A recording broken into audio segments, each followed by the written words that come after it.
কোনো ফালৰ পৰাই কিন্তু কম নহয় দেই মোৰ মানুহজন। এইয়া দেখিছে টেবুল ফেন এখন বেয়া হৈ আছিলে, কেইদিনমান হ'ল বেয়া হোৱা।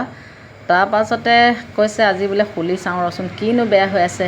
লগতে আকৌ এইটো দেখিছে, এইটো পুতেকটো একদম বাপেকে কিবা এটা কাম উলিয়াইহে ল'ব লাগে, গোটেইটো ক'ব নোৱাৰা হৈ থাকে। মোবাইলত গেম খেলি আছিলে, বাপেকে যেতিয়া ফেনখন খুলি খালি ল'লে সি মোবাইলটো তাতে এৰিলে।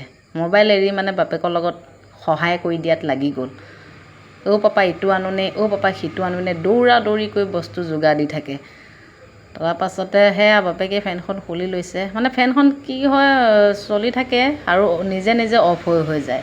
কিবা জামে লাগি আছে নে কিয়ে নে সেয়া তাকে খুলি খালি চালে, চাই মেলি পেলাই এয়া ঠিক কৰি আছে। কিছুমান সৰু সুৰাকৈ এনেকৈ বস্তু বেয়া হৈ থাকিলে মানুহজনে নিজে এনেকৈ ঘৰতে ঠিক কৰে। মইহে মানে অলপ ভয় কৰোঁ, কাৰেণ্টৰ লগত ইমান ধেমালি নহয় বুলি। কিবা এটা বেয়া হ'লে ডাইৰেক্ট মানে মেকানিকৰ ওচৰলৈকে নিব দিওঁ।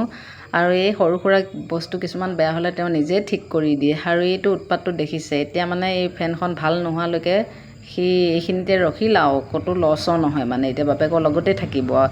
এতিয়া গোটেইটো মানে সি এতিয়া যে বাপেকে এয়া কৰি আছে দেখিছে ন, সিও পিছতে বেয়া কিবা বস্তু এটা দেখিলে সিও মানে এনেকৈ বাপেকে যে ভাল কৰিছে তেনেকৈ সিও লাগি থাকিব। এইয়া ফেনখন মানে এতিয়া ভাল হৈ গ'ল, সেয়ে চলিছে।